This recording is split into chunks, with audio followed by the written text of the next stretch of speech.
Hello everyone, I hope you guys are doing great. This is your educator Shruti and let me welcome you all to my new YouTube channel Prepare with Shruti. In this video, we are going to discuss the book list in preparing for the General Studies paper of APSC Prelims examination based on the new syllabus. So in this video, we are mainly going to restrict our focus to the syllabus of APSC Prelims, and within the syllabus of Prelims, we are mainly going to look at paper 1, which is essentially your general studies or your GS paper. Now I am sure that you guys are aware that the new syllabus of your prelims examination, the new syllabus issued by APSC, is modeled on the current UPSC prelims examination syllabus. So let us check out the kind of books we need to read, the kind of sources we need to refer to in order to get a very good score in the general studies paper of APSC prelims examination. This video is going to be useful for all the APSC aspirants, so do follow this video till the end. You can read about me here, and if you like my videos, if you find my videos useful, then please subscribe to my channel Prepare with Shruti. Do like and share the videos because it would really motivate me to come up with good and relevant content for you.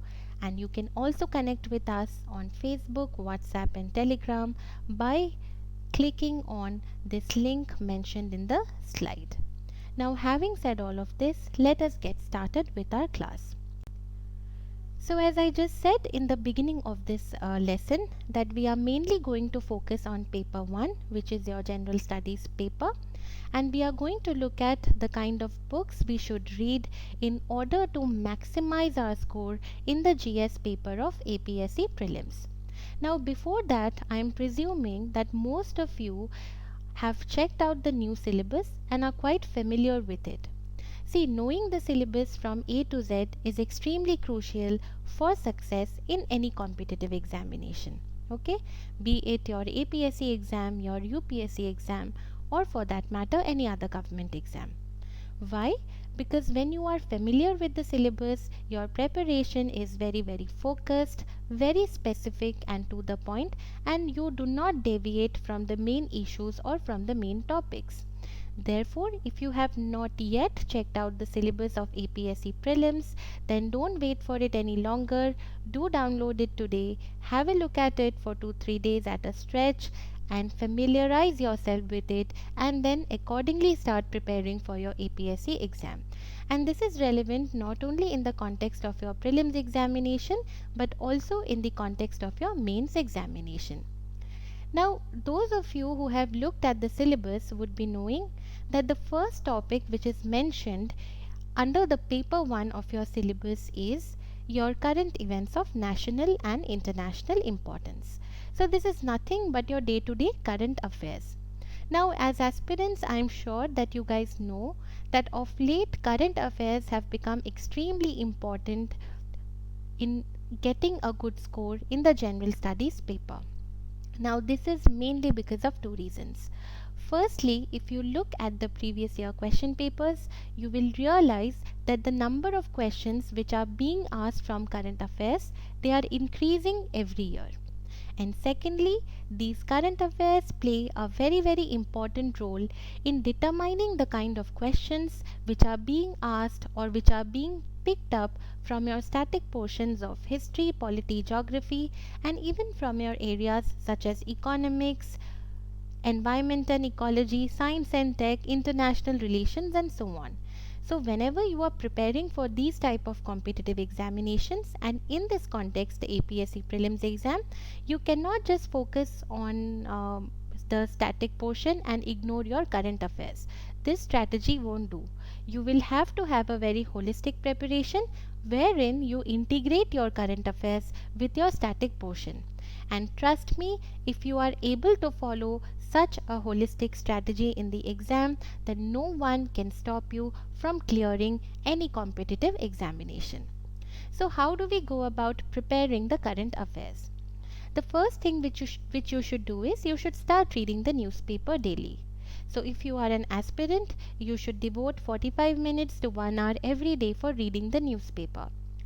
You can start reading the national dailies such as the Hindu or the Indian Express or any other newspaper of your choice. But whichever newspaper you are reading, always make sure that you are sticking to the relevant portion. Now, and this is also one more reason why knowing the syllabus is very very important, because when you are familiar with the syllabus, you know exactly what you have to read while you are looking for the important pieces of information in the newspaper. Now in the syllabus, it is clearly mentioned that around 30 to 35% of the questions would pertain to Assam.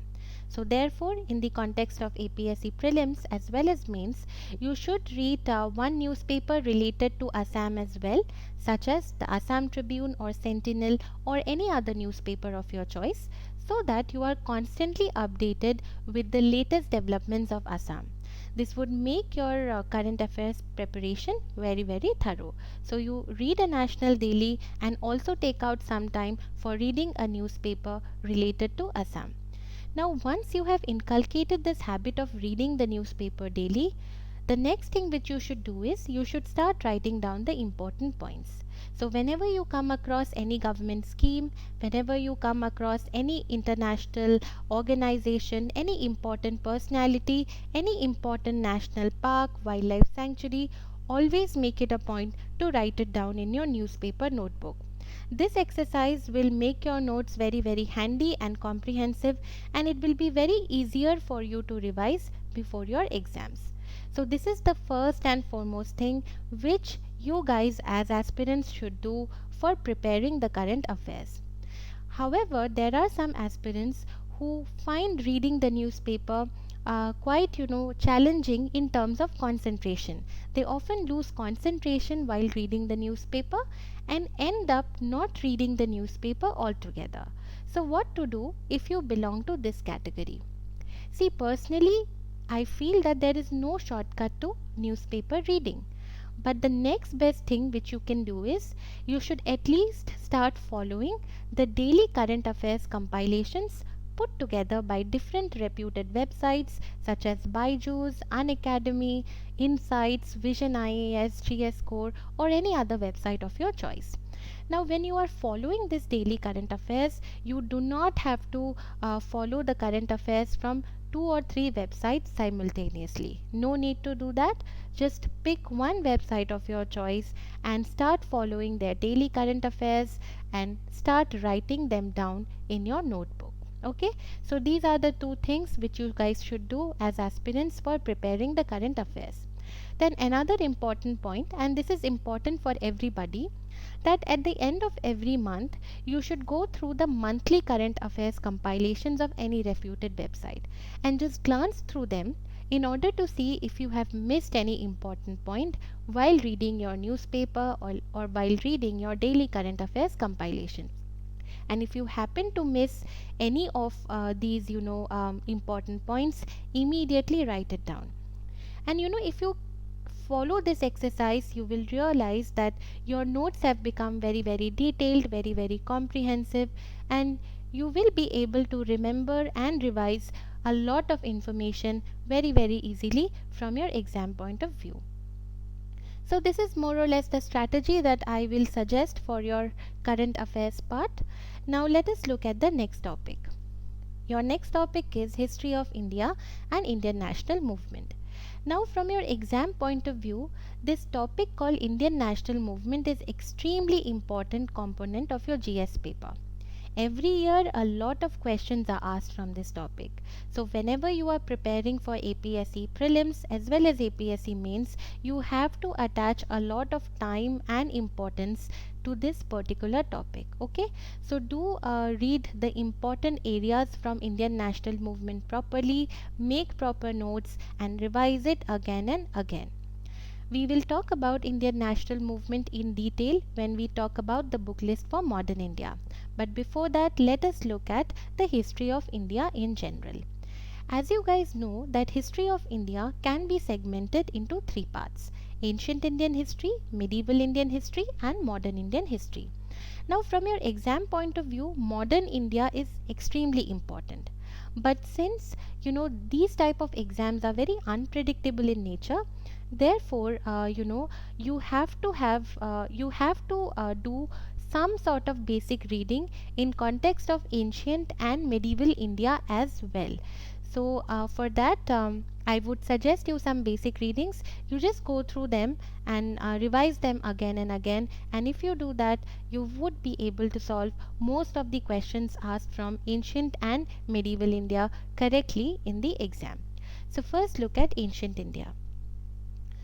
So, for ancient India, I would suggest that you read the old NCRT, the old class 11 NCRT, also called Ancient India by R.S. Sharma.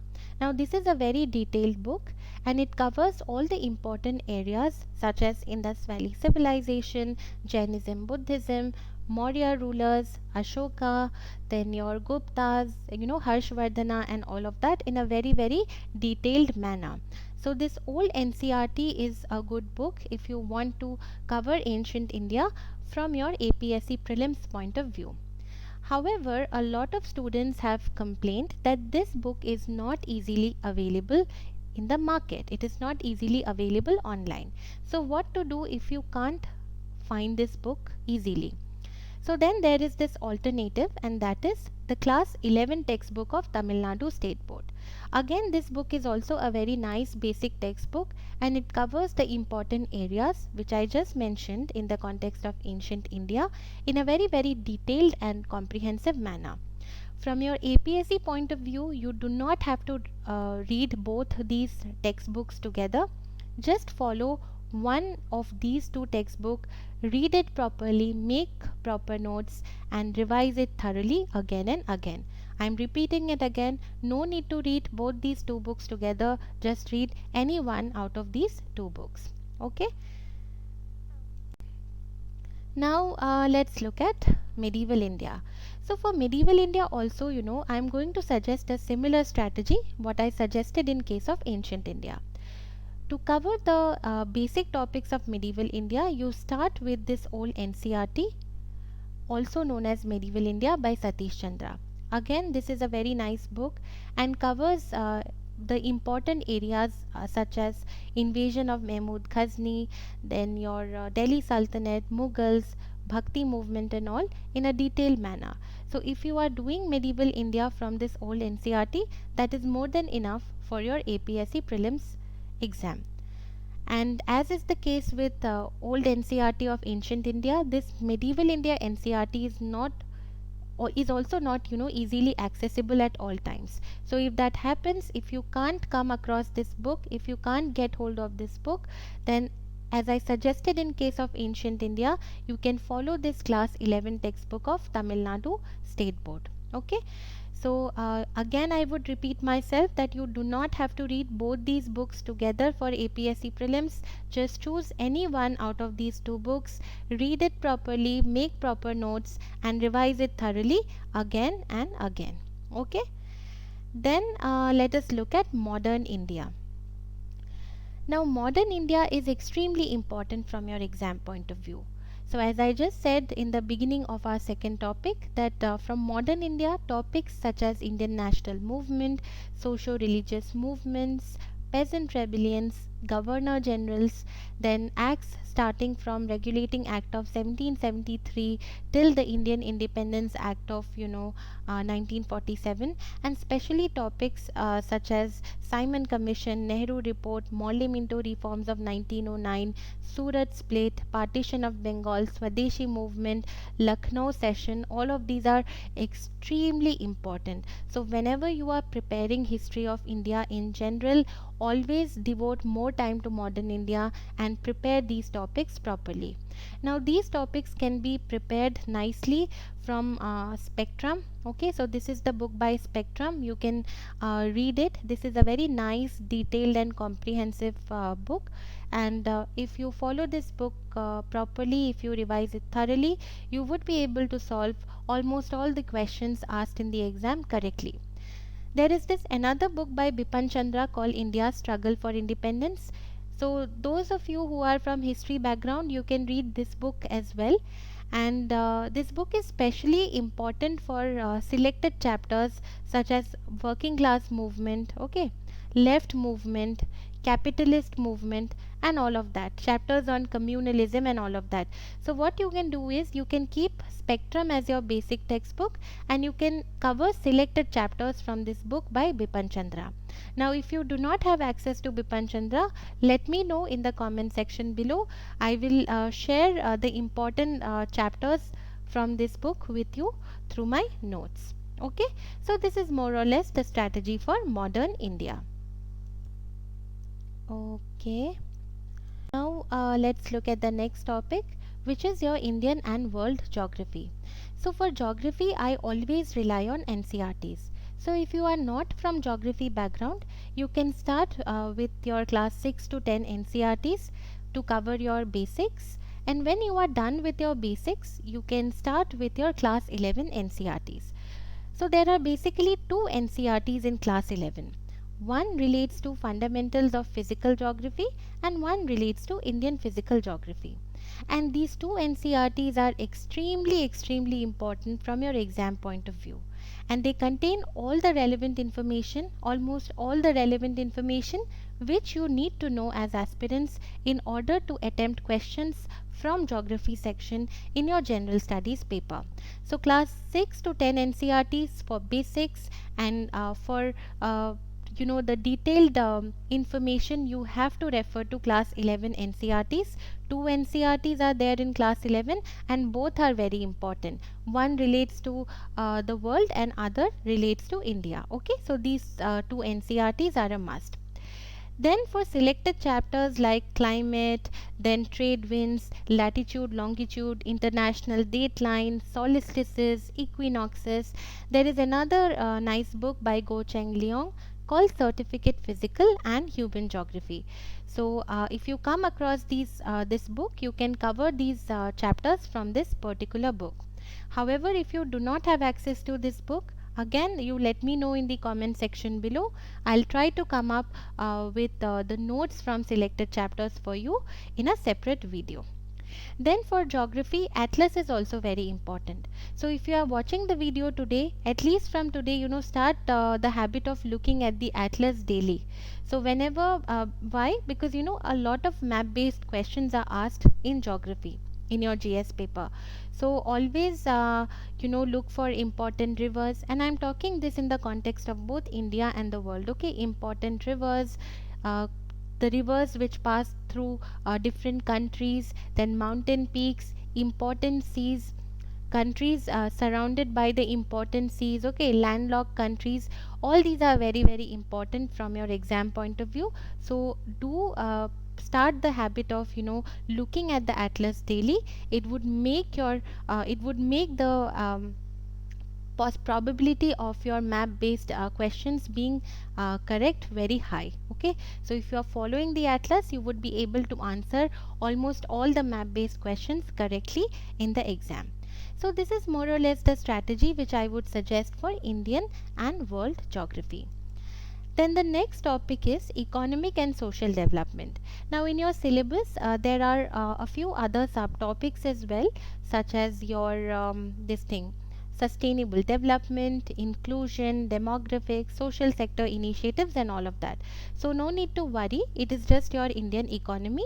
And for Indian economy, the first thing which you should do is you should prepare it whenever you are reading your current affairs. So whenever while reading the newspaper you come across terms like payment banks, monetary policy committee, financial stability and development council, masala bonds, okay, exchange traded funds, mutual funds, or your items, your topics related to banking such as SLR, CRR, then Basel norms, Banks Board Bureau, Insolvency and Bankruptcy Code, non-performing assets, stressed assets, Project Sashakt, all of these are very important from your economics point of view. Please remember that a lot of questions from economics are current affairs based. So whenever you are reading the newspaper, always keep an eye for these kind of topics. Okay, now for covering the basics which you come across while reading the current affairs, you can always go back to your class 11 and 12 economic NCRTs, and there is this very nice book called Indian Economy by Ramesh Singh. Now you don't have to do this entire book because this is a very fat and thick book, so no need to cover this entire book, but do some selected chapters from this book by Ramesh Singh, especially the chapters on 5-year plans, then agriculture, trade, WTO, then your sustainable development, money and banking, public finance, exchange rate, and so on. Okay, so these chapters are important from your Indian economy part. So this is more or less the sources which you should refer for your economics, and within this topic called economic and social development, there is a subtopic which is there in the syllabus, and it is social sector initiative. So social sector initiatives are nothing but your government schemes. So whenever you are preparing for the APSC prelims or the mains exam, always be familiar with the important flagship schemes of government in the areas of employment, education, skill development, health and welfare, women and child development, environment, and so on. So flagship schemes of government are very, very important. Then let's look at the next topic, which is Indian polity and governance.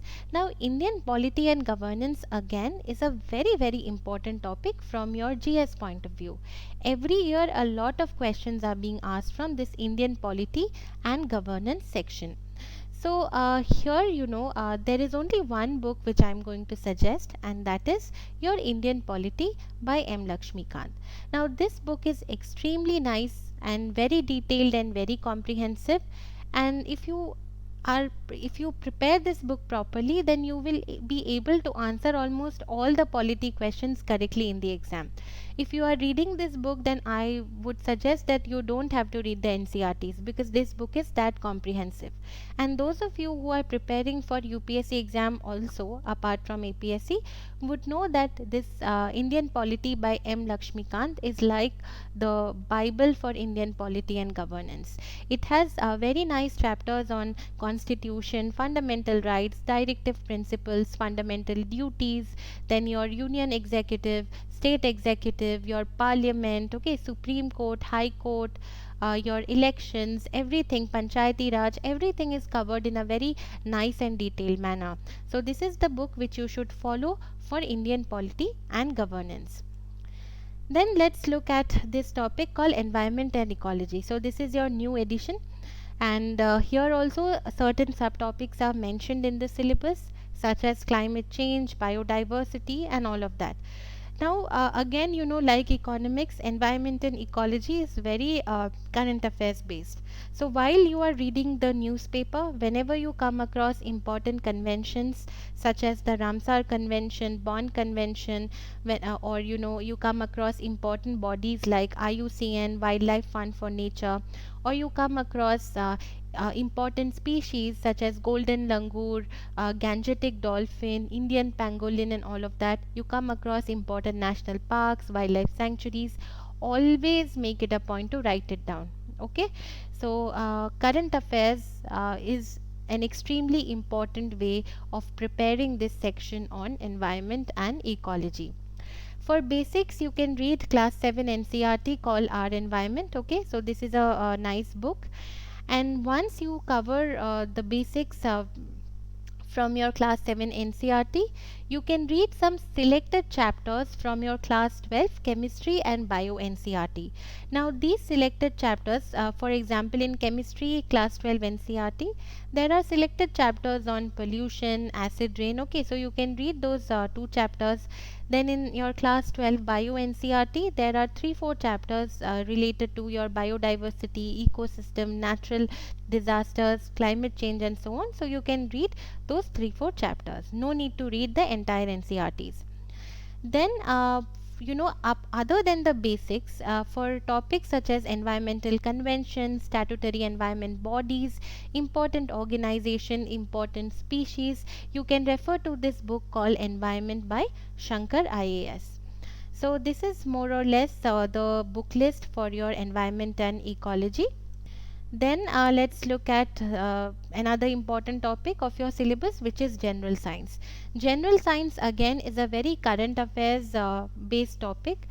Most of the questions from this topic is based on current affairs. So questions are mainly based on satellites, their launch vehicles such as PSLV, GSLV, different type of missiles such as Agni, Astra, BrahMos, or different technologies like 3D printing or internet of things or supercomputers, or difference between augmented reality or virtual reality, difference between Wi-Fi, Li-Fi. All these things are very very important in the context of your general science and technology. So mostly you have to prepare your science part based on current affairs. However, while reading the current affairs, whenever you are getting stuck, you can always refer to your basics by following the NCRTs from class 6 to class 10. Okay. Now, as I mentioned in the beginning of our class, that it is very clearly mentioned in the syllabus that around 30 to 35% of the question would pertain to Assam. Okay, so here for this, as I suggested that you read a daily newspaper related to Assam, such as the Assam Tribune or the Sentinel or any other newspaper of your choice, and you can follow the Assam yearbook. Okay, so this Assam yearbook is also very good for Assam related information. And if you combine both the current affairs along with the information from Assam yearbook, you would have a very nice pool of information which would help you in solving most of the questions related to Assam. So this is more or less about the book list related to your APSC prelims exam based on the new syllabus. I hope you found this lesson useful. If you want, we can come up with a separate video on important topics from your exam point of view, but for that you will have to let me know in the comment section below. Also, if you found it useful, if you found the video useful, then please subscribe to my channel, because it would really motivate me to make more and more videos for you. So all the best guys, study well, stay safe, have a nice day. Thank you.